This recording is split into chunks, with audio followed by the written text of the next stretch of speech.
Hi எல்லாருக்கும் வணக்கங்க. இன்றைக்கி நம்ம நியூ இயர் அதுவுமா தமிழ் புத்தாண்டு அதுவுமா நமக்கு மாடி தோட்டத்தில் எவ்வளோ அறுவடை கிடச்சிருக்குன்னுட்டு பார்க்கலாம் வாங்க.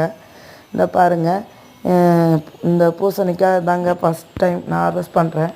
அது காய் வரும்போதே எல்லோ கலரில் தான் இருக்குங்க. அது எப்படி ஹார்வெஸ்ட் பண்ணணும்னு தெரியல.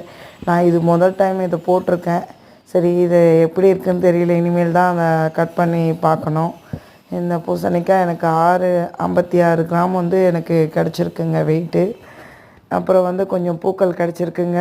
பூக்கள் வந்து இருவாச்சி மல்லி கிடச்சிருக்கு. அப்புறம் வந்து 2 அடுக்கு குண்டு மல்லி கிடச்சிருக்கு. அப்புறம் சிங்கிள் பட்டல் குண்டு மல்லியும் கிடச்சிருக்கு.